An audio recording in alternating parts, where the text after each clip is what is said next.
I think if history tells us if that happens, this world's going to end up being on fire, and in the end, we're going to get pulled back into it anyway. We're not going to literally just be able to walk away from it. We're going to create a bigger problem that's going to come to our shore and that we're going to have to deal with. Nonetheless. And you're the optimist? So I'll let you cover that one. Welcome to the New Frontiers podcast. Along with my guests today, Bob Robb and Henry Thompson, we're going to talk about Henry's new book on authoritarian governments. And we're going to spin from there to talking about what's going on with Vladimir Putin in Russia and how somehow or another the Republican Party have become more enthralled with Vladimir as well as authoritarians, and what effect that's going to have on the political races that exist in the United States today. We're going to talk about Vladimir's threat on utilizing nuclear weapons, as well as what's going on in Europe and around the world as the United States seems to be becoming more isolationist in its outlook. We're also going to talk about Donald Trump as well as Joe Biden and the upcoming election. I think you'll like this show. If you enjoy what it is that we're doing, I'm Paul Johnson. I'm an optimistic American. I happen to believe that the United States is still a cause for good. My panel, I think you're going to enjoy them. So if you like what it is that we're doing, hit that subscribe button and let's get going. Destiny. Destiny. You and I have a rendezvous with destiny. Destiny. Destiny. You and I have a rendezvous with destiny. We choose to go to the moon in this decade and do the other things, not because they are easy, but because they are hard. Henry and Bob, again, welcome to the New Frontiers. We're happy to have both of you on here today. Good to be with you. Yeah, good to be here again. All right. Now, Henry, you and I did a podcast, last week with a guy who at times has been a nemesis of mine, although I really like him, Sean Noble. He had a fun podcast. We enjoyed our time on it. But we began the discussion of a new book that you've just produced. You're obviously a professor at ASU. You've written a new book on authoritarianism. To me, that's a great place to start this podcast. Tell us about the book. The book is called Watching the Watchers. It just came out with Cambridge University Press, and it really addresses this fundamental problem that dictators have of how to control their secret police agencies. Because if you think about it, every dictator constructs some sort of an apparatus. We all know about these sorts of secret police agencies from spy movies and stuff, the KGB or whatever you want to talk about. The cases I study are in Eastern Europe, like the East German Stasi and other very similar agencies. But as soon as you create this agency to kind of punish your opponents or find out who your opponents are within the elite or among the population, that agency can immediately turn back on you, right? So they become very immediately threatening towards the dictator. So the book is about how the dictator manages that quite fundamental problem of authoritarian rule. And so how do they manage it? That's fascinating. It's a really good question. So there are lots of different strategies that they use, and there's a huge academic literature on this. A lot of people think that what they do is they construct sort of institutional frameworks, right? So for example, they might construct two secret police agencies where one kind of is supposed to watch the other and maybe have a balance of power between the two agencies. That's the sort of thing that you've seen in places like Syria, the Assad regime in Syria. His father in particular, he used the Air Force military intelligence, but he also had a sort of political police, and the two would sort of play off against each other. You see this in quite a few different places.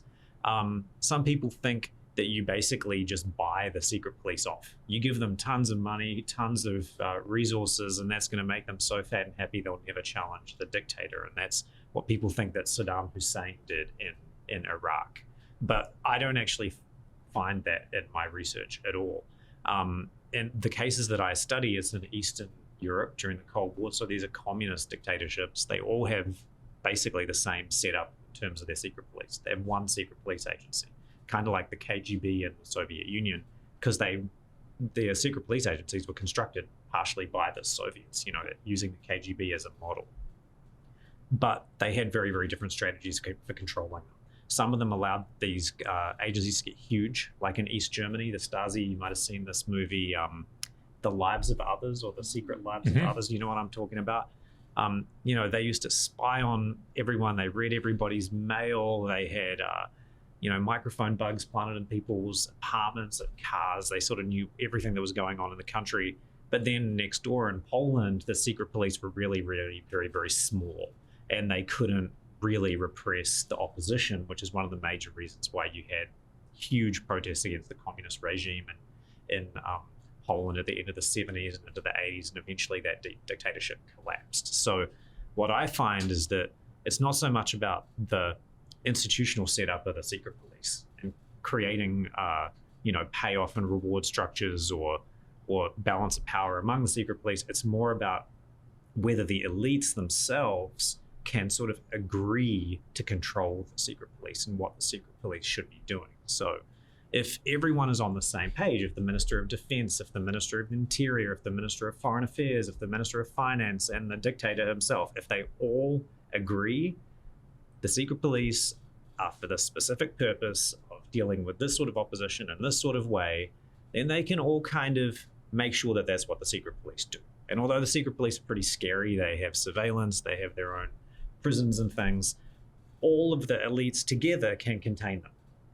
But if the elite becomes splintered and some of them can be sort of broken off and everyone is not quite sure how the secret police are supposed to be used and whether their friends in the cabinet or the Politburo or whatever will help them control the secret police, then everything starts to fall to pieces really fast. Because when you have this air of distrust, then they can't cooperate to control the secret police, and they essentially become quite terrified of them, and they have to, and what I find is that that's when they shrink the secret police to become really small, which is what happened in Poland compared to East Germany. The elites didn't trust each other, so they couldn't trust the secret police, and they shrank the secret police to become really, really small. What about the case of Stalin? For some reason, I've been into the communist development of the Soviet Union of late. And so he liquidated all the other elites. He serially purged the secret police. So he defies any of those models. How did he pull it off? So what I would say is that the case of Stalin shows how an elite can impose this cooperation around the secret police. So Stalin was incredibly paranoid of other elites and also of the secret police. That's why he killed, a huge proportion of the communist or Bolshevik party membership was liquidated in the 20s. Over 1 million people. Yeah, huge numbers of people. By the secret police, by the way, not by the military, which is an important difference to China, because during the Cultural Revolution, when Mao essentially did the same thing, he used the army to do this, not the secret police. So there's a whole story about that. But so Stalin uses the secret police. He's fearful of them, but he uses them to liquidate his opponents and to assert his control over the party. And that's when he starts to grow the secret police into this massive, powerful agency, is when he is very, very confident that he controls the Politburo, the Central Committee, the military, the secret police, all of these agencies. When he's very confident that he himself personally has control, then he grows the secret police into this massively capable surveillance operation, et cetera, et cetera. But how did he manage? I mean, once your predecessor has been liquidated and you succeed at the position, you might assume that you might be have a short tenure yourself. How did he maintain control of the secret police after he had liquidated the elites and the... That's a good question. So I would say it's easier to maintain than it is to establish personalist control. So you're right. If you come into power, you take over from Lenin or whatever, but you have these competitors, right? Stalin had competitors within the elite.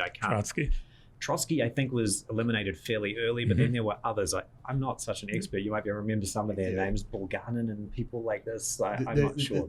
All of the original Bolsheviks that were close to Lenin got purged in the early 1930s. Right. He bid his time. Trotsky got exiled in the 1920s. Yeah. And he had largely neutralized Trotsky even well before that, shortly after the succession. But it was in the early 1930s that he liquidated an entire cadre Right. Of Bolsheviks who had been original revolutionaries and were extremely close to Lenin. And he used the secret police to do that. And then he started purging the heads of the secret police as well. Yeah. So this is a case of the elites, aside from Stalin, are very disorganized, right? I think at that point in the 20s and 30s, if they'd gotten together and formed a coalition within the Politburo, they probably could have neutralized him, but they were also afraid of each other and him as well, that there was kind of chaos and he was able to assert himself. And violence, right? I mean, how do you assert personal control over an authoritarian regime? It's very often through pretty incredible amounts of violence. The same thing happened up now, and the same thing happened in all of these regimes in Eastern Europe. If you look at Poland or East Germany or Czechoslovakia, Hungary, it doesn't matter. The first years, the 40s and 50s, are very, very violent as they first eliminate any sort of conservative opposition. Obviously, the conservatives and Christian Democrats and things that still existed after the war in Eastern Europe were very quickly eliminated by the communists, but then also the Social Democrats. Some of the nastiest repression was actually by the communists of the Social Democrats, who were, by today's standards, also radical leftists. But they, of course, could also not be allowed to survive. And so eventually, after these purges sort of play themselves out, I guess, you have this situation where one person or one small group has consolidated so much power that no one is going to challenge them. And that's when they themselves feel very self-confident that they also can control the secret police and they can grow these agencies into really, really formidable weapons. Okay, so Saddam Hussein has the famous one that he does where after he began to consolidate control, he has the meeting with his party and the opposition party, a large convention. He gets his opponent to walk up to the podium and to admit that he had been trying to undermine Saddam, and then name people in the audience, and one at a time they took them out to their deaths. Saddam was trying at the time to try to move people towards a set of ideas. The Ba'ath Party was really a spin-off in many ways of the Nazi Party. It was they were very much they had radicalized this idea of a pan-Arab world, but they also believed in one that was ethnically pure. The Jews were the first target, but after a while it wasn't the Jews. It ended up becoming the Shias because they saw them as being anti-Arab. In most of these police that you look at, are they trying to just simply help the leader, or are they trying to actually purge people with the wrong ideas, or both? I think it's mostly just people with the wrong ideas, and you can see this in the quite crazy vacillations of what is considered, on brand and off brand for these communist regimes as time goes on. So, in the late 40s, Stalin tells all of these parties in Eastern Europe that they should follow what he calls a national front strategy, that they should join forces with the Social Democrats because Stalin knows the Social Democrats are pretty popular. They existed before the war. And he thinks that if the communists just link up with the Social Democrats, they'll be able to win elections and take power that way. And that doesn't work at all. And so then they change track very, very quickly and say that the Social Democrats are the main enemy. And then the secret police, of course, are targeting the Social Democrats. So they're a tool of political control. And I would say that in most of these places, ideology follows power. It's the same with Mao, right? If you look at some of the crazy policy vacillations during the Cultural Revolution, right at the start, the Cultural Revolution is a sort of they're supposed to be purging the party against a new bureaucratic elite. And so anyone who's got a long history in the party is seen as bad for the start. Then within months, they decide that actually the children of the old revolutionary leaders are good and they are elevated. And then a few months later, it completely changes again. And so violence kind of follows power in a lot of these cases, and the same with the secret police. Now, one thing I'll say about the secret police is that when you do have this coherent ideology at the top of the party, it helps control the secret police because the ideology can be imposed on the secret policeman as well. So one of the interesting things that I learned in my research is that these secret police, the actual officers they lived in their own real little world where they were following a very strict code of what they saw as like honor, They saw themselves as what they called the sword and shield of the revolution. So they really were revolutionary Marxists. They believed that there was this kind of utopia they were moving towards, and they were helping not just their own countries, but all of humanity towards this utopia. They had a series of sort of rituals and symbols that went all the way back to the early communist secret police in the Soviet Union. They sort of saw themselves in this lineage with them. So if you can create a coherent ideology and impose it on the secret police as well, that definitely helps to create this kind of esprit de corps, or whatever you might call it, that we're used to seeing like in a positive way with the military or something, right? You know, you want your military to be well motivated and patriotic, etc. The same thing can happen with these secret police agencies, that they have these very kind of bizarre, actually creepy ideologies. And I think if you look at Putin's regime today, there's a lot of that embedded in what he is doing. To me, that's the I think one of the fascinating things to me is whether or not we're losing that fear of these types of institutions. You know, when I was growing up, you couldn't watch a movie that the Gestapo wasn't a part of the movie. So you had this fear over who they were.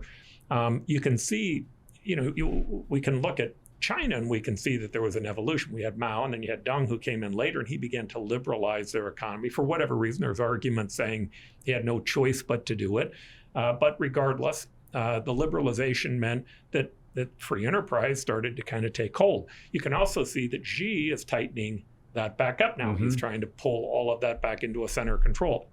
I think that has a bigger part to do with why his economy is starting to falter than the idea of his demographics. Peter Zion makes a great argument that it's all demography that's driving that. When you look at these secret polices in these institutions, do you see, or did you see there as being a negative that went beyond just simply the civil rights issues that were involved with them, the effect that they had on the economy, the effect that they had on human thought? Again, to me, this whole idea that we can have counter thinking going on actually helps us improve. It's a double-edged sword, I think, especially in communist regimes, because they have a planned economy. So the secret police, with all their surveillance in East Germany, for example, increasingly were called upon to help run the economy, because they were the only ones who knew what was going on. If you think about it, you don't have market mechanisms balancing supply and demand. You don't have prices. You have no idea how many eggs they're going to need in Tucson next week or in Flagstaff or whatever, right? But if you can call up the secret police, and they might be able to tell you, well, the people here are saying they want more eggs because they're listening to them. And so, yeah, the secret police were expensive. They were a massive drain on the economy. A lot, especially in East Germany, Romania, and China today, they're spending tremendous amounts of money on the security forces, and Russia as well. So they drag on the economy that way. But if you've got a really old-fashioned command economy, like a communist command economy, the secret police can tell you, yeah, we're going to need some more. We're going to need some more ball bearings for skateboard wheels in Flagstaff next week or something. I don't know, and so the secret police, they weren't just repressive agents. They were involved in all sorts of things in these regimes, because they often were the most high-functioning institutions in the whole country. And that seems to be a tendency of authoritarian regimes, irrespective of ideology. You see the military or the secret police running increasing shares of the Iranian economy, of the Egyptian economy. Absolutely, yeah. So it does seem to be part of an authoritarian reliance on military and non-market forces to get things done.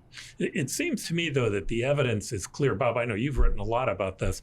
The evidence seems to me fairly clear that those economies which practice open markets, property rights, civil rights, human rights, equal rights, those values that we have in Western liberal democracies, they all tend to do dramatically better than those places who don't. I mean, we talked about the other day the example of South Korea and North Korea, the idea that if you look at it at night, North Korea is completely dark. Why? Well, they started out about the same place 40, 50 years ago, but the evolution that took place in South Korea was the idea of these free markets, the idea of property rights.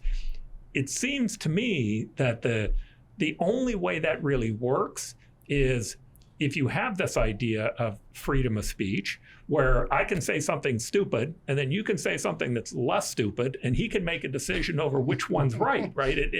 You're describing our political system now. We'll get to those two guys in a minute. Dumber and dumber. But in any event, Bob, I know you've written a lot about this idea. Give me your thoughts on that. Authoritarian regimes or command economies do seem able to create state-controlled export economies and can do so fairly successfully. That's what China has done, and it's nothing new. I mean, South Korea, before it was democratic, that's what it did. Taiwan, when it was autocratic, that's what it did. What authoritarian regimes can't do, and command economies can't do, is then make the transition from a manufacturing export-driven economy into a broader consumer-driven economy. South Korea became democratic when it made that transition. Taiwan became democratic when it made that transition. And I think that China is bumping up. I agree with you that it's not all demography, although that's a serious problem for China. It is the fact that a command economy can produce what China has produced, but it then bumps up into that limitation, and it requires an expansion of human liberty and democratic governance in order to go to the next step and continue to increase living standards for the people. I think that is the significant dilemma that Xi faces, and he's making all the wrong choices. Mm-hmm. Yeah, Elliot, who is going to be on next week, Elliot Pollack, he recommended a book called Leave Me Alone and I'll Make You Rich. And I don't know if you've had a chance to read it, but it actually was very good. Is it a parenting book? Yeah, that's what when I first got the book, I looked at this title seems funky. But so they talk about, instead of the Enlightenment, the idea of the enrichment, what he calls the enrichment. And he says that the enrichment started coming about 16 or 1700, same period of time that the Enlightenment happened. But what he claims is the driving force is the bourgeois. He says it's the entrepreneurs. It's the idea that people could trade and exchange without government providing any friction that really began to grow economies, and also demanded people wanting more rights, because as they began to gain the ability to make money separately, they also wanted the ability to have discussions or to talk about things and the way that they work. In either event, he makes a very, very compelling argument for why it is or how it is that we got here. Now, here's my question. What I'm hearing over and again from the Republican Party is there's almost this move towards idealizing Vladimir Putin. You know, I remember when Donald Trump ran, I think it was in 2016, somebody made a criticism of Vladimir Putin. And what stuck out to me that he said was, oh, we're not any better than he is. And that stuck out to me because I was raised on the belief that we are better than they are. We're better because we believe in free markets and because we believe in property rights and civil rights and equal rights and human rights. But there was an obvious change that was happening with the Trump group coming into power. We now have the America First movement. The America First movement has moved into this idea of why is it that nationalism is bad? Let's let China run Asia, and let's let Vladimir Putin, if he's strong enough, to run Europe. And why do we care if Iran ends up running what's going on in the Middle East? And then you have people like Tucker Carlson, kind of the new Hanoi Jane, going to Russia and talking about and talking with Vladimir Putin and actually trying to dispel what he sees as being myths, like the grocery store thing that he did, which somehow or another was supposed to prove to us that economically they're doing just as well as we are.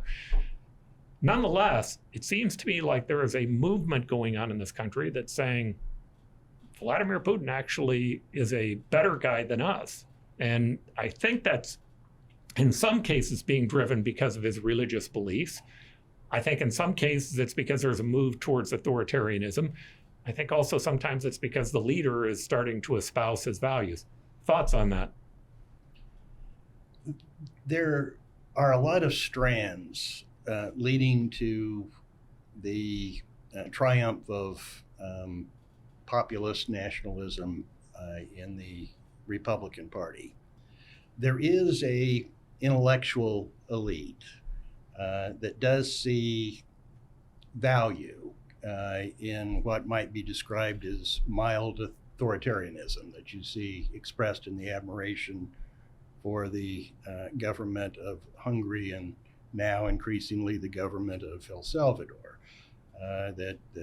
That you don't need all of the separation of power constraints that we have used to make government action difficult.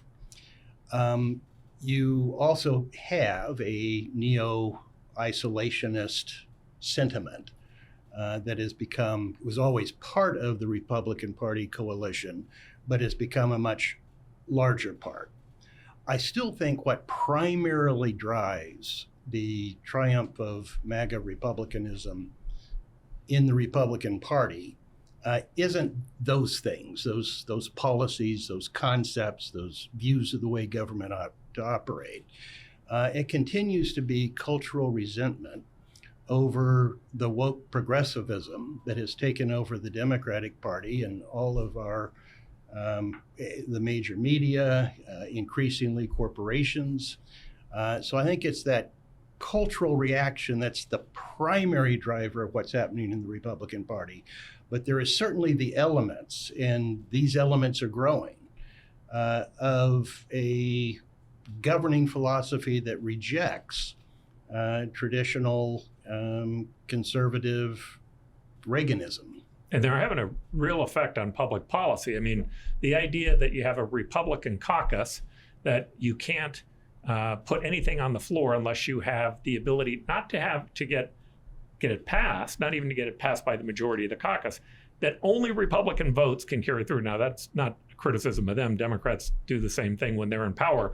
But the point that I guess I'm giving is, man, that gives 5 people a lot of power, an incredible amount of power. And in this case, it's probably 15 or 20 people that we've given an incredible amount of power.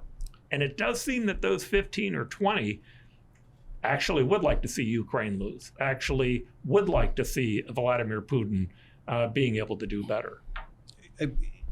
And for complicated reasons. I think a little bit of it is because that would be sticking it to the foreign policy elites of both parties. And so there's a little bit of the elites are saying X, therefore I'm going to say anti-X.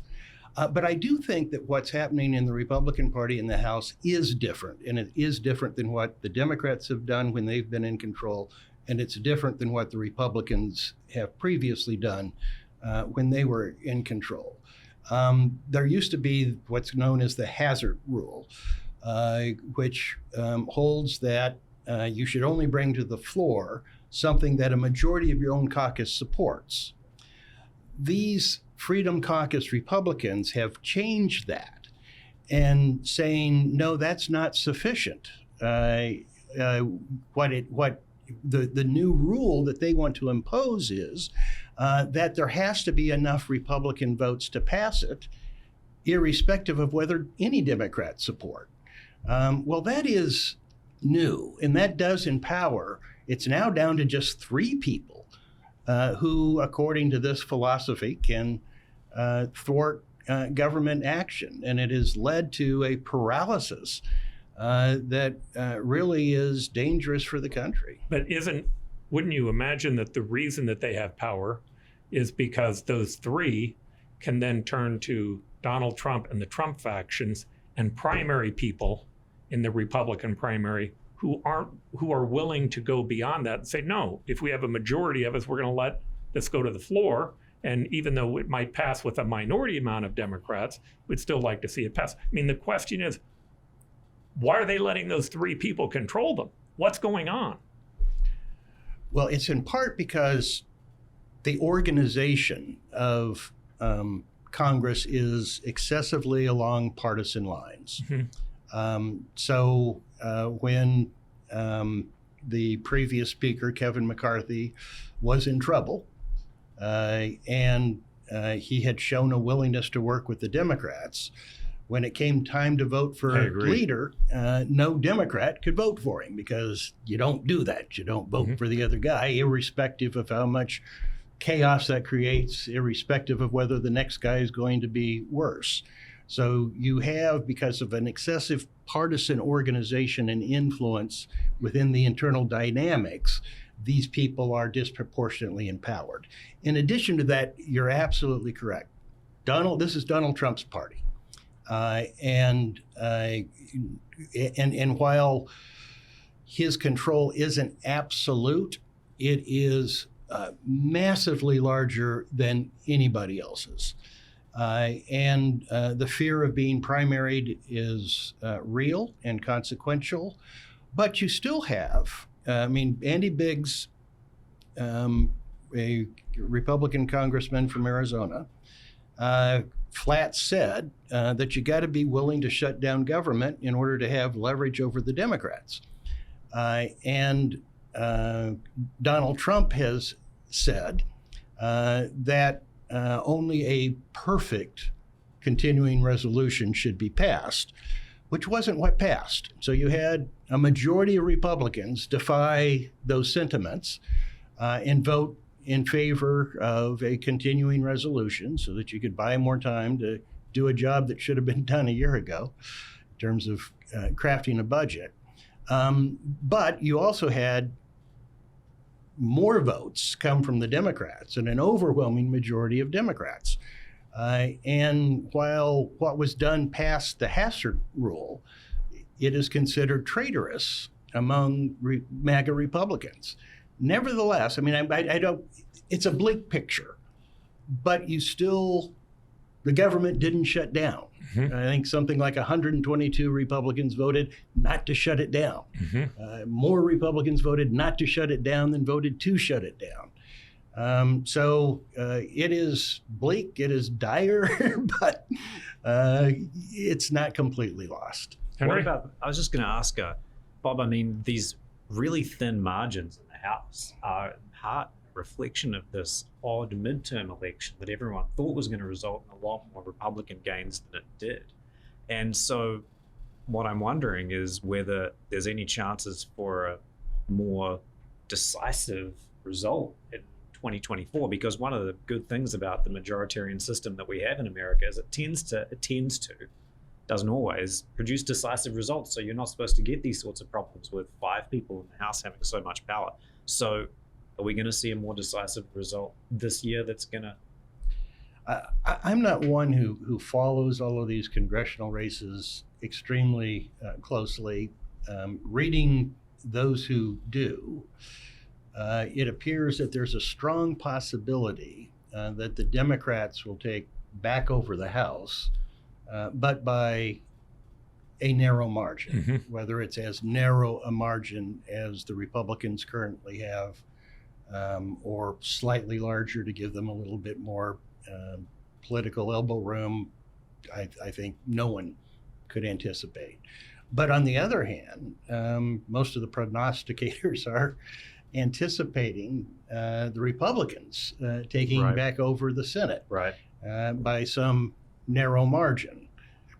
And so it appears as though we may simply trade who's in control of which party. I do believe that the Democrats will govern more responsibly with a narrow margin in the House than the Republicans have thus far.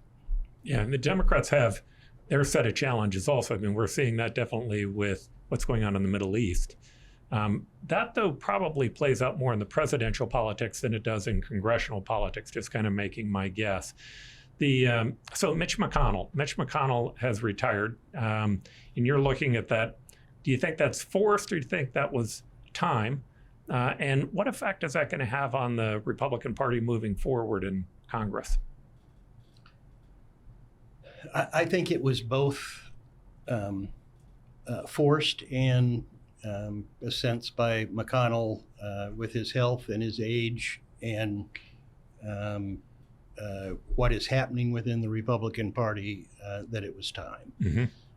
He has been a masterful legislative tactician that has very substantially advanced traditional Reagan-esque conservative policy objectives, is mostly responsible for the change in the federal judiciary that we have seen. His one substantial failing was not taking fiscal policy and the growing deficit seriously. But he was a pragmatist. And while Paul Ryan was trying to push the Republican Party to address that up front, McConnell knew that he simply didn't have the support to do that. I think if he thought he had the support, that he would have. And I think he represents the declining influence of traditional Reagan-esque conservatism within the Republican Party, and also a declining interest in governing. He was interested in governing. MAGA Republicans aren't always. They seem to be more interested in performative politics. Yeah, I remember watching the first Mitch McConnell race. I was in high school. I used to go to the library and get the Congressional Quarterly, and I just read all the races that were going on. He ran against a guy, Senator Huddleston, and they were both in Kentucky, and Senator Huddleston had missed like 20 days inside the Senate. It really wasn't a lot of days, but it ended up being a lot of votes. And so he had this ad where he talked about Senator Huddleston making all these misses of votes, and it was a switch to Mitch. Of course, the demographics was also changing in Kentucky at the time, and it was eventually going to happen that a Republican was going to win. But that's how long he's been there. I mean, since I was in high school. I'm 63, so that's a long time ago that that race took place. But it's funny. I have this sense that Democrats are going to actually miss not only the Mitch McConnells, but the originalists. They don't think so today. Their view today is, that's the bane of all evil. But the idea of the originalists has always been about liberty. That's really what it was about. It was about whether or not the Constitution whether or not we're following what the words of the founders were, but most importantly, that the Constitution was a means to deliver liberty. I think there's a new group of Republicans that are coming in that's not necessarily the priority. There are other priorities other than that. They call it the good government constitutionalist. Mitch was able to take the Republicans and to find a way to work with the other side. Now, I agree with you on the budget. We keep letting this budget go, and at some point in time, that's going to be a serious problem. In fact, it already would be if it wasn't for the fact that the rest of the world was almost up in flames for doing the same thing. But effectively, he was good at finding that middle ground and getting things done, and doing it in a way in which didn't light the world on fire. Yeah, it seems like there's been all these developments in American politics, but they're happening in other places as well that are making governing more and more difficult. The polarization, affective polarization, and the rise of cultural politics, I think, are making compromise and the job of people like Mitch McConnell more and more difficult. If you think about Francis Fukuyama's famous statement, the end of the Cold War, with the end of history, right? We're moving into this period where there are no more fundamental political conflicts. The Soviet Union had been vanquished, so the threat of revolutionary Marxism and socialism was gone, and we're going to move into this new era where essentially all we were going to really discuss is sort of technocratic governance issues, optimal marginal tax rates, things like this. And in some ways he was right. If you look at the move of the leftist parties to the center in the 1990s, Tony Blair or Bill Clinton, they never really wanted to touch capitalism, if you sort of want to put it in those vague terms. They were happy to talk about things like how much redistribution should there be, what should marginal tax rates be, etc. I'd say Mitch McConnell is sort of still of that era, right? Where you could do a deal with the other side. Oh, I want a marginal tax rate of X, you want a marginal tax rate of Y. We can sort of split the difference at some point. But when we look at the issues that are really getting voters motivated today, and that the parties are responding to, they're almost such fundamental conflicts, and the parties are so far apart, and they often revolve around culture. Things like, immigration, I think, is the biggest still hot button topic in the United States and in Europe as well, most countries. And the left and the right are so far apart on this issue that the left seems to really have a policy that they want more or less open borders in a lot of places. In some places, conservatives seem to want that too. If you look at Angela Merkel in Germany, for example, and the right, they want some sort of radical, almost zero immigration regime. And in Germany, you're even seeing some parties talk about expatriating people not of German extraction, right? You're seeing some really radical ideas crop up. And someone like Mitch McConnell, someone like, you could almost say someone like Angela Merkel in Germany would be almost similar to David Cameron in Britain, right? These are conservatives, but of a different era that they just don't seem to be able to deal with these sorts of fundamental problems, if anyone really is. Yeah, I think the fundamental underlying issue is, I think Bob's right. First, there's a flipping off that's going on the people who are voting inside these primaries. It's a very small, narrow group of people, but they're both angry. And when you get down and you start talking to them, they're fundamentally an angry group. So if you think about the idea that about 8% of the public vote in a Republican primary, about 8% of the public vote in a Democratic primary, and then you think about, okay, so what's the personality type of this person? And let's take people who are aspirational and that want great things for their government. Maybe they're conservative, maybe they're liberal, but they want to try to make certain that the country works. And then take the person with a grievance, the person that's mad, who's upset, and think about which one of those two do you think is a higher likely voter when it gets down to a primary? And I can tell you the answer to that because I've done lots of polling on this. The grievance voter, right? The grievance voter is who votes. They are mad at the other side. What's interesting to me about the Democratic Party today, you also spoke about this wokeness that's going on. Many people who are Democrats are wanting to look at the issue of the woke politics, and they're saying, you're making too big a deal out of this. It's not what you think. It's not the problem that you think. This is just people who are focused on civil rights, equal rights, and human rights.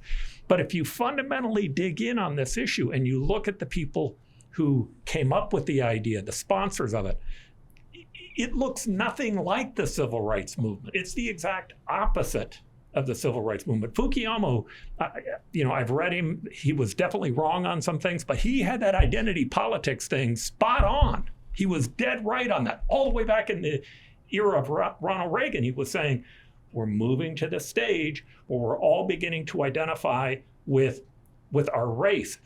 My worry with that is, I have no doubt if you go in and you try to separate people based upon their race at a young age, which we're doing today, you don't end up with a psychologically better result, even from the white kid who you're separating out, trying to make him believe that somehow or another he should feel guilty about what happened. You're going to end up with getting the exact opposite of what it is that you want out of that. The only way to fix this the only way for our society to work is for people to recognize that we're all part of something bigger, that we belong to something greater, and that, as Martin Luther King said, we should be judged by the content of our character, not by the color of our skin. But the woke side has reached levels in the Democratic primary where they're flipping off the Republicans every bit as much as the Republicans are flipping them off. Here is part of this phenomenon that I do not fully understand or comprehend. It is true that primary election voters are unrepresentative of the broader electorate, but that has always been true. And until very recently, the winners of contested Republican primaries were people like John Kyle, John McCain, Doug Ducey. Doug Ducey as late as 2018. On the Democratic side, it was people like Bruce Babbitt, Janet Napolitano, Dennis DeConcini, Kyrsten Sinema, Mark Kelly. On the Republican side, I don't think any of the people that I just named could win a Republican primary today. And the Democrats just chased Kyrsten Sinema, probably a sure winner in the 2024 U.S. Senate race, out of the party. And the intervening factor is Trump. But how he so fundamentally changed the dynamics within the Republican primary electorate and what happened within the Democratic primary electorate are things that I confess. I see them, I know that they're real, but I don't fully understand how or why. So I can only prove this anecdotally. I can't prove it statistically. I think what's happening is the politics of pessimism is beginning to take control. When people are pessimistic about outcomes, when they're pessimistic about their future, they react in a fundamentally different way. And those two groups have become much more pessimistic from their leaders, from the media, from a wide variety of different sources. The politics of optimism is different, right? Almost everybody that you just mentioned, down deep, they're optimists. You go talk to Ronald Reagan and John F. Kennedy, there's not a big difference between, for that matter, put in Bill Clinton, right? They come from a point of being optimistic about our country, what's happening, where we're going, and consequently, the people that they're driving to support them believe in our future. I think what Donald Trump changed is he changed the language. It was there. I think that the movement was there without him, but he began to play out a very, very pessimistic message. And I hear the Democrats responding now by doing the exact same thing, playing out a very, very pessimistic message, meaning, the whole problem in our country is those MAGA Republicans. Okay, how's that going to fix this? What's that going to do to pull us together? We're going to now blame Donald Trump's voters instead of Donald Trump. That's definitely not a Ronald Reagan move. That's definitely not a John F. Kennedy move. That's something that is unique to what is happening today. But it is the politics of pessimism. And that, to me, is why, this whole discussion that we're having today, it's about trying to recognize, I think we are a cause for good. I look at the United States and my answer is no. What we've done here matters. It's been important to world history. It's done more to improve the human condition than anything that's ever happened. Now, I love Henry. He criticized me on this the other day. He said, Americans always think that it was just you. So I'll let you give the defense of it was a broader movement than us. I think that's fair. It doesn't matter. These ideas are important ideas that I think we can be optimistic about. And all the evidence says, not only does it work, but that things are getting better. I agree with you on that, Paul, but to come back to Bob's question about what changed, I think that what's changed is we've moved from an era of organized politics to disorganized politics.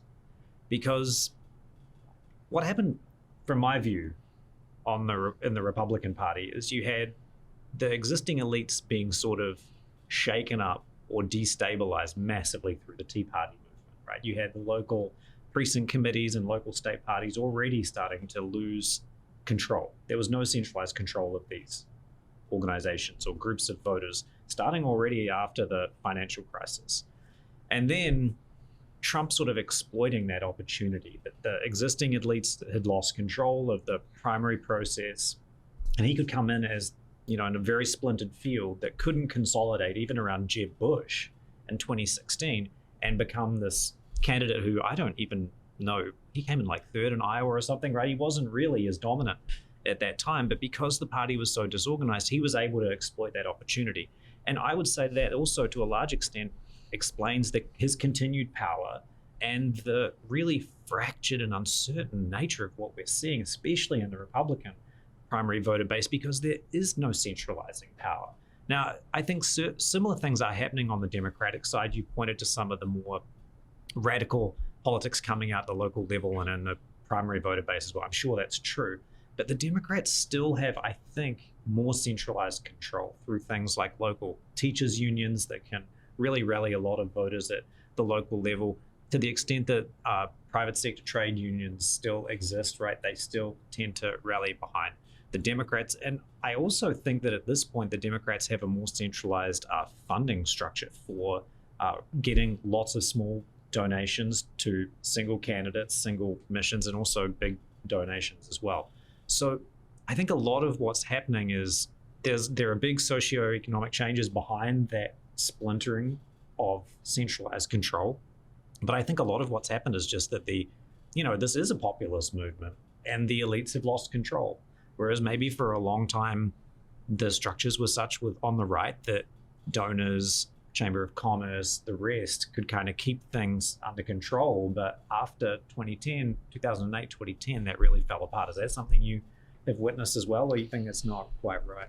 It's a partial explanation, but not an entirely persuasive one to me. I mean, the Tea Party was a return to economic and fiscal conservatism. That's true. That's true. By the way, how many places in the world actually had a group that was that powerful that was arguing, we want less? Right. And they've completely disappeared, right? Uh-huh. I mean, Right. more or less. And even some of them that were very hardline fiscal hawks under the Tea Party, like Gosar, for example, he really cut his teeth on this stuff.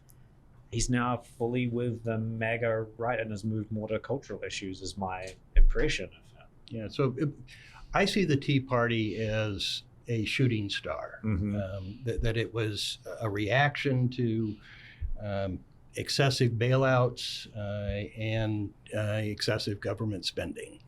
And it elected a few people and then sort of disappeared, and the Republican Party moved on. And there's been disorganization, lack of centralization occur in the Republican Party because funding sources don't trust the MAGA Republicans Right. who have taken over the party. So you have a kind of a compounding effect. You have disorganization leading to more disorganization. And the margins by which people like Kyle, McCain, Ducey won Republican primaries suggests popular support to me, not just these are who the Chamber of Commerce people were most familiar with, and they kind of rigged the system to do it. So I do believe that disorganization is a good characteristic of a description of the Republican Party today, and it explains part of what's gone on, but not all of it. I would like to kind of come back to where we started. One of the campaign accusations on the left is that there's growing authoritarianism on the right, and that Donald Trump is an authoritarian threat. Right. Based upon your deep research, what do you make of that claim? How much is a reasonable concern, and how much of it is just political hype? I think there's a fair amount of both in there. I think the claim has to be taken seriously, and it actually, some prominent political scientists working in my field, Daniel Ziblatt and Steve Levitsky, had a really best-selling book called How Democracies Die, by essentially saying that Trump was a dictator. I think the book came way out in 2016 or 2015. So the argument's been made by serious people with analogies to various cases, including Weimar Germany, which is a case that I'm really familiar with. So I think you just have to judge it on its merits. Compare it to that for us. Well, Weimar Germany, I don't find the analogy very convincing. And the main reason for that, for me, is the sheer social chaos and violence of Weimar Germany that a lot of people don't really know about. It was not uncommon in Weimar Germany for pubs frequented by social democrats to be targeted by mobs of Nazis almost every night of the week, and for there to be people beat bloody and taken to hospital, and even for there to be deaths on a routine basis based on that kind of paramilitary violence, even in small towns.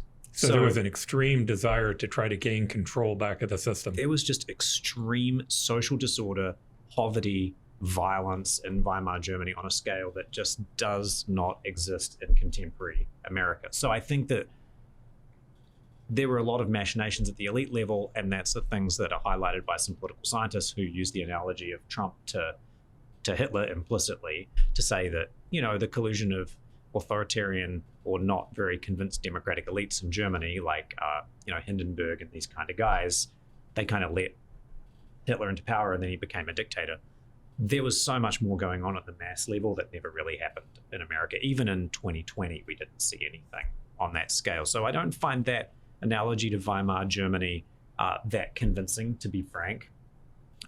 But I do think you have to take the question seriously, if not specifically about Trump. How stable are these democratic institutions? Personally, I think they're pretty stable. They seem to me to be the most stable institutions for democracy that have ever been developed, right? And so you kind of have to take heart from that. But Trump has displayed some authoritarian tendencies, I would say. I mean, the idea that he kind of hung back on January 6th and didn't immediately order this mob to stand down is obviously the most glaring and concerning of these. He says a lot of stupid things like, I want to be dictator for a day. I'm not even sure what he means by that. And he obviously didn't want to accept the results of the 2020 election. He didn't want to leave the White House, but he eventually did. So I don't find some of the historical analogies, especially to the collapse of Weimar, which is the most important case of democratic collapse probably in history, I don't really find them entirely convincing. But I don't think that the argument that Trump is a potential authoritarian ruler should be completely ruled out. I think it's something you have to sort of sit down and consider. And I personally, I've read a few of the books that make this argument. I kind of quibble with them. I don't find them entirely convincing, but I personally haven't sat down and made like a checklist for myself and said, at what point would I decide that he is a wannabe dictator? I can't really answer that question. For me, it's clear if he could be, he would be. I think he would. I think he actually admires dictators and authoritarians. He just says it too many times. That to me is not the question. The question that I agree with you on is, we'll survive 4 more years of Donald Trump.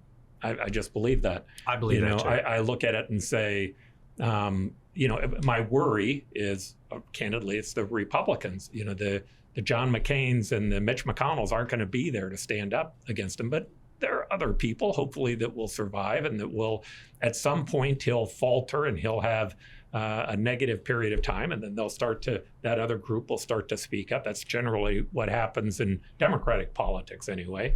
But I believe, it's not lost on me that 60 out of 61 court trials he lost with mostly Republican judges when he tried to overthrow the election. I think that there's a lot of, I think that the Federalists who he appointed as Supreme Court justices, I don't think they're going to go along with a wide deviation to a loss of liberty for most people. Now, I know there are some people that would listen and say, well, look what they did on the pro-choice issue. Look, that's been a division of ours for a very long time. That's very different than whether or not you buy into the overall ideals of the Constitution. You have to make a clear distinction between policy decisions and the processes by which leaders are appointed, essentially. And that's, I think, a really important point, that people who are so angry about things that Trump does want to call him a dictator. But in fact, if he loses an election and steps down, that's about as democratic, I think, as leaders have to be from a minimalist perspective. There's a lot of distance between authoritarianism and totalitarianism or that's absolutely true, yeah. And so the allusions to Hitler or calling him a would-be dictator, I think, go way too far. But he showed a lack of respect for democratic norms, not so much with the January 6th riot, but what preceded it. He lost an election and he organized an attempt to try to stay in office despite losing that election. And it is true that our institutions held, but I'm haunted by this question. What if Mike Pence had said yes rather than said no? Or any one of 10 governors. And I think it is, yeah. And so you had heroes beginning with Pence and down the line. But I think it was a much more closely run thing than people realize, particularly those on the right who dismiss the potential threat of Donald Trump.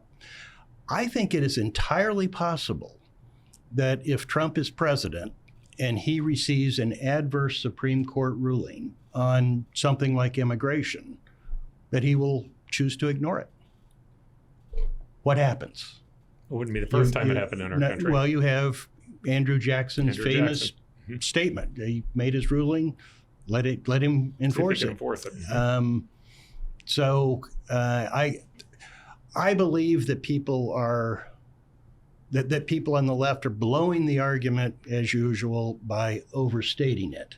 But in terms of mild authoritarianism, I think that that is a possibility. And certainly he respects authoritarianism elsewhere. And unlike Biden, does not see the geopolitical conflict of our time as a competition between authoritarianism and democratic capitalism. And that to me is the bigger issue. I'm not a Joe Biden fan. I think, I'm one of those people in the 80% who say, can't we have somebody better than the two of these guys? And, hopefully we'll get a third party candidate that maybe makes sense. Short of that, right now, I would say Joe Biden's in a lot of trouble. And I'd say Donald Trump has the advantage. I hope that's not true. I would rather have Joe Biden with all of his flaws than Trump with his flaws, because I think Trump's flaws are bigger, personally. To me, the bigger issue is what's going on around the world. If we go through this and Donald Trump wins, locally, domestically, we'll have our squabbles, but at some point we'll work our way through it. It just will happen. And while maybe Mike Pence, the next Mike Pence would have done it differently, I don't even know that he'll live that long. I mean, I think there's a lot of challenges to him getting to that re-election point where his vice president could make that decision anyway. But the effect that he will have on us around the world will be significant. And that's the worry that I have. Now, I admit, I see the world in terms of authoritarianism and Western liberal democratic values. Now, when I say liberal, I count myself as a liberal, but what that means to me is I support liberty. I think liberty is the place where you should come from if you're truly a liberal. And that means all of the rights that focus around the individual. I think that is an important fight for us around the world. And I think there's a real possibility we lose it, that China begins to become the central power in Asia, that Russia becomes the central power in Europe, and that Iran becomes the central power in the Middle East. And in fact, I think all you have to do for those three to do that is for us to pull out. There are two movements going on right now, to me, that worry me that may be exactly what we do. We pull out. I think if history tells us if that happens, this world's going to end up being on fire, and in the end, we're going to get pulled back into it anyway. We're not going to literally just be able to walk away from it. We're going to create a bigger problem that's going to come to our shore and that we're going to have to deal with. Nonetheless. And you're the optimist? So I'll let you cover that one. I think all three of those countries are in the process of decline. And will not be in a position to seize the opportunity if it presents itself.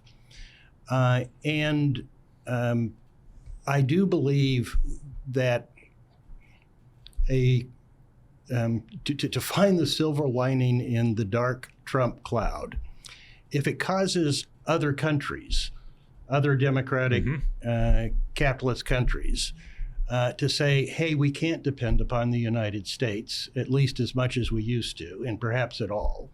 And so we need to stand up. We need to provide for our own defense. Western Europe has a larger population than the United States. It has an economy about our size.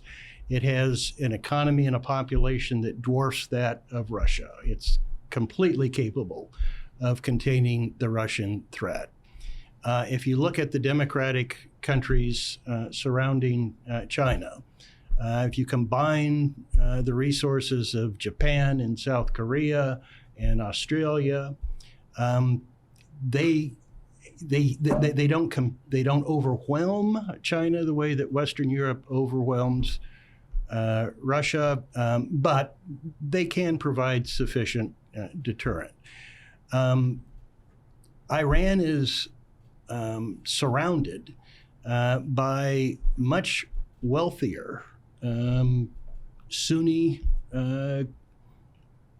despots who mostly use their military to suppress internal dissent. Combined with Israel, they have the ability to contain Iran. So I actually think that I don't think those countries are in a position to take advantage of the opportunity that you think a Trump victory might give them.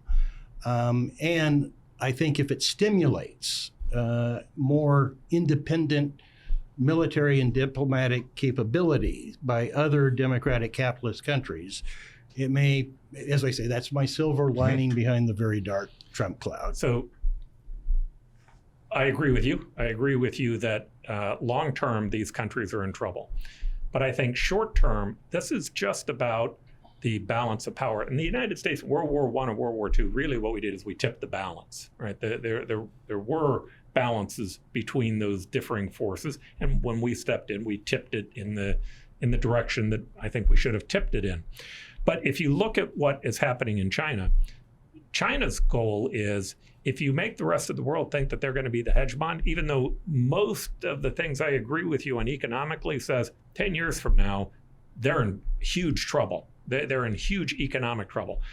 But if they can tip that balance in their direction and they can begin to become imperial as well as mercantilist, they're certainly a mercantilist country today, but if they can become imperial and begin to take over a Taiwan, you take over a couple of items, just like with Hitler. And again, I'm not comparing Hitler to Donald Trump. I'm comparing him more to Vladimir Putin and to Xi. The idea that he wasn't powerful when he started, but as he began to expand those lines and bring in that tax base and bring in that industry and bring in those economic resources, he increasingly became more powerful. The best way for us to avoid that is to have a strong deterrence now, and the United States has to play a role in that. Vladimir Putin last week said he was going to launch a nuclear weapon. Doubtful with the United States in that game he's going to do that. Doubtful he's going to do it anyway. I think he's full of bluster. But I think the chances actually increase if we pull out, if we're not playing a role there. I agree with you about the difference on the short term and the long term. And I also agree with you about the importance of the United States pulling out. So on the short term versus the long term, it's true that the Europeans, they could arm themselves, but they haven't.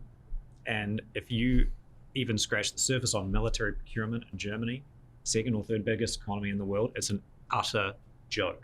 They cannot build weapons at an industrial scale, especially not the most advanced weapons. And it's not because they're not the best engineers and advanced high-tech manufacturers in the world, because ironically they are.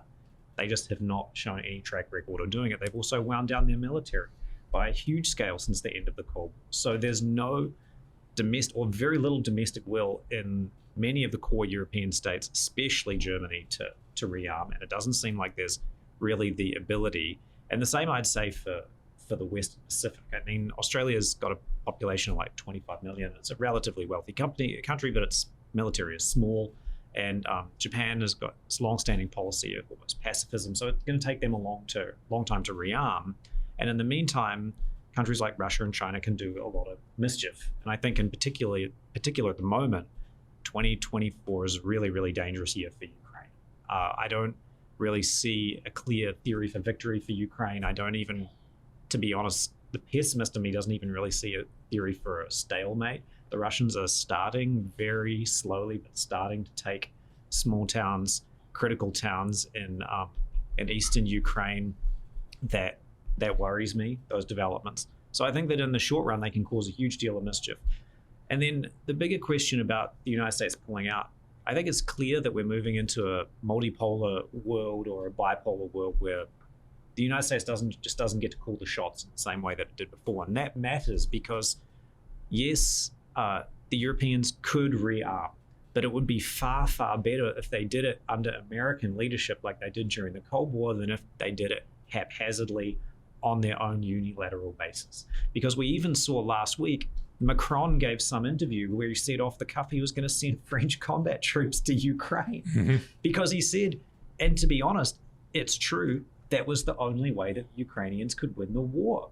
And I believe that was the context for Putin making the threat to use nuclear weapons because, according to Russian military doctrine, under certain conditions, they say that they're going to use nuclear weapons. If they think that the integrity of the Russian state is threatened, that's their doctrine, is to use nuclear weapons. So I guess he was saying, sure, the French send their troops to Ukraine. If they ever cross the border to Russia or they engage in combat with Russian troops in what we consider Russian territory, i.e. eastern Ukraine, I'll use nuclear weapons. All right, Bob, before you respond to that, I'm going to ask you a question and then you can throw in your response to that. Should we agree to take the $260 billion that we have in Russian assets today and give it to Ukraine to fight that war? I'm very skeptical about using international finance in that way. I mean, these are sovereign funds of the Russian government. We think they have misbehaved.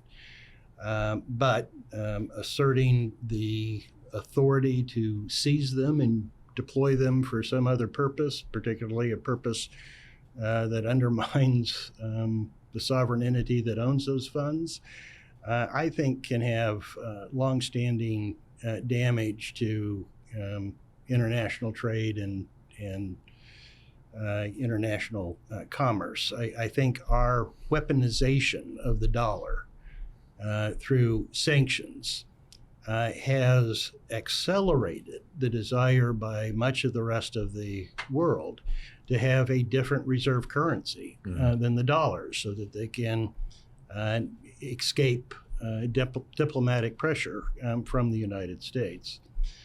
We've talked about the short term, and we've talked about the long term. Let's talk about the intermediate term. All the things that you described existed basically throughout the post-Cold War period. They are now in the process of changing, and perhaps changing rapidly. Western Europe is looking at developing a robust military industrial capability. Japan now has authorized the use of its forces in ways that it previously had not, and has substantially beefed up, developing what could be described as offensive capability as opposed to defensive capability. Australia has withstood the attempt by China to bully it. That's true. And is now investing in robust submarine capabilities, which is one of the ways a small country can deter a big country. China and territorial ambitions, they have taken over Hong Kong and are in the process of destroying it, destroying what made it valuable. I don't think there's any question if they did the same thing with Taiwan, they would destroy what makes it valuable.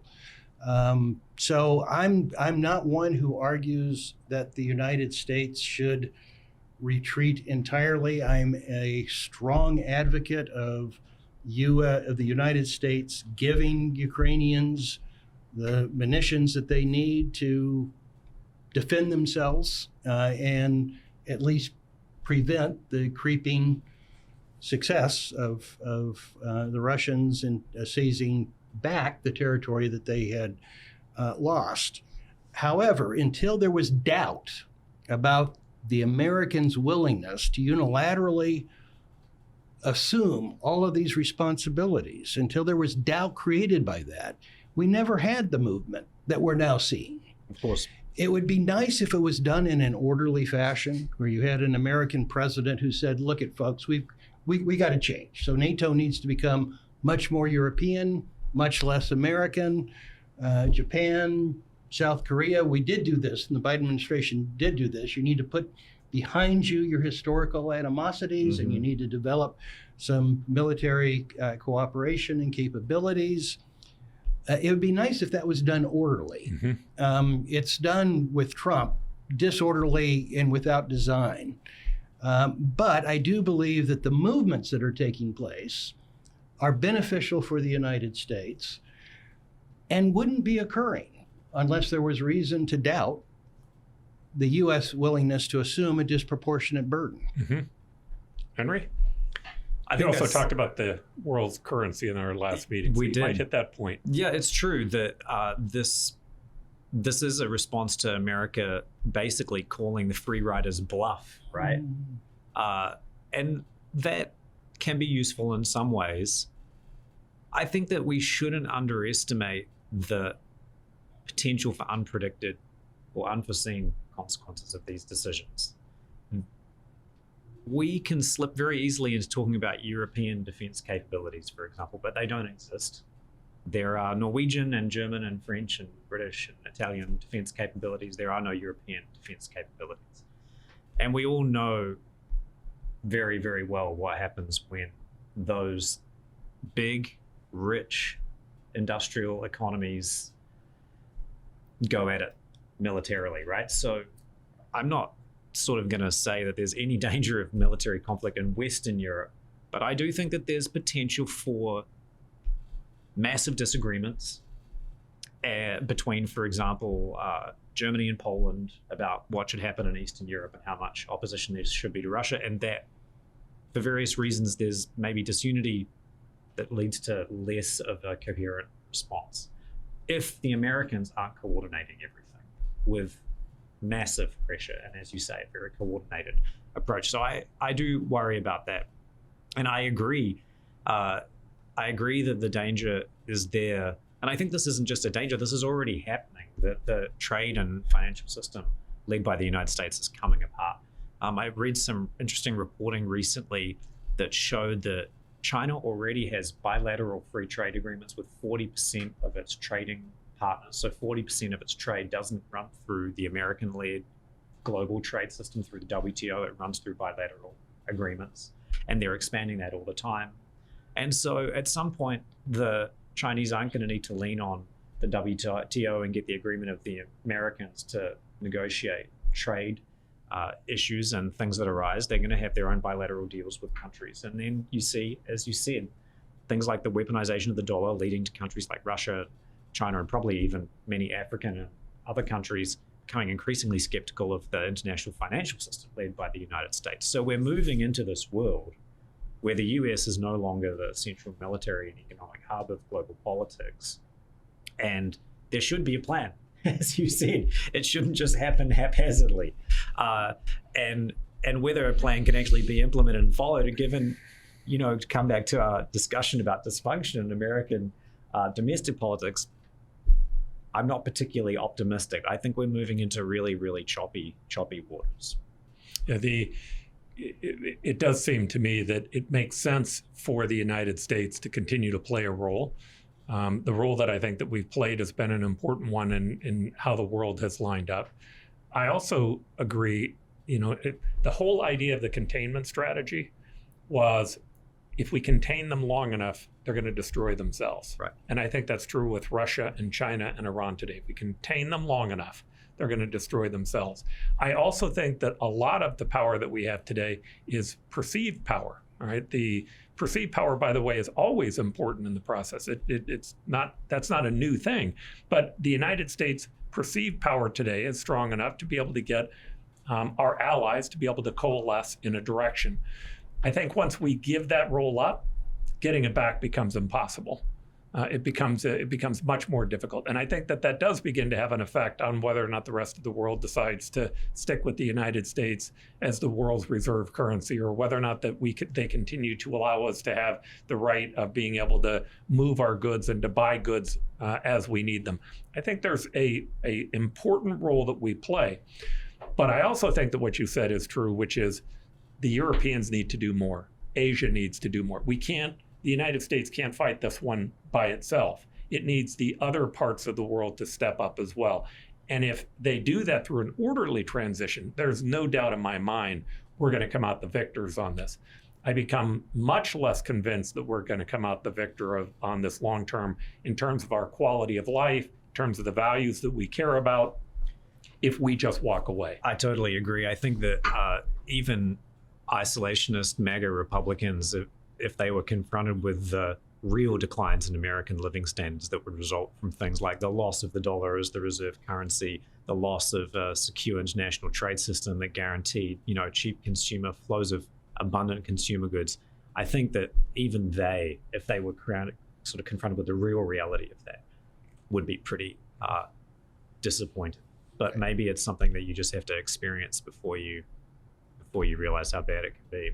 Well, I don't think they would believe it, which Right. is part of the problem. There is lots of room between authoritarianism and totalitarianism and dictatorship, there's a lot of room between withdrawing entirely and continuing to assume a hugely disproportionate burden.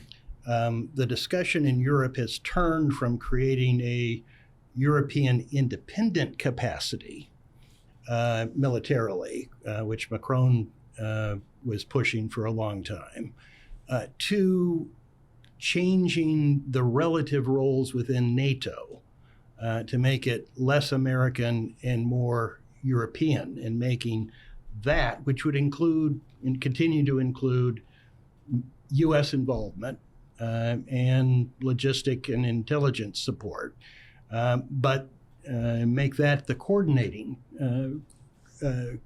entity for the national forces, military forces that exist and have been augmented substantially by the inclusion of Finland and Sweden into NATO. So I think that but I don't think those things happen if they believe that the United States will continue to be willing to disproportionately assume the burden. And so I don't know exactly how we manage it, but I don't think we're talking about walking entirely away, as opposed to creating sufficient incentive or belief for the others to step up, which hasn't previously existed. Isn't the greatest way that we communicate that message, isn't it being done for us by Vladimir Putin? Yeah, exactly. The feeling of threat is what is driving this response by the states in Western Europe, and it's driven not only by the withdrawal of American guarantees or potential withdrawal, also it's being driven by the activities of Russia. I mean, if you think about the Cold War, a lot of what we're talking about, it existed. I mean, West Germany, I mean, to call it a garrison state is going a little too far, but they were armed to the teeth. They had conscription, all able-bodied men had to serve in the military. They had significant armed forces and infantry, etc. If the Soviets had rolled out of East Germany, sure, the Americans would have been involved, but it would have been mostly West German soldiers that were doing the fighting in West Germany. So a lot of these things already existed during the Cold War because the threat was so acute. The Soviets were right there, and they were massively outnumbered. The Western Europeans were massively outnumbered, so they spent a lot on defense. Now, the threat of Russia is much, much diminished compared to the Soviet Union. But the American withdrawal of the guarantees as well has been enough to increase the threat perception in Western Europe for them to start. And watch this $260 billion, because I think that's going to be an indication of how leaders see this.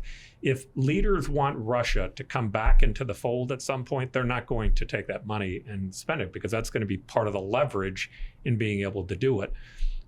They may find something in between. There's talk about investing the money, taking the revenue source, creating bonds, and the bonds are backed up by that dollar amount, by the revenue flow of that. But then, of course, you have to deal with the issue, okay, well, what happens if we settle it next year and you had a 7-year bond that was floated? Who's going to pay the other 6 years of that bond?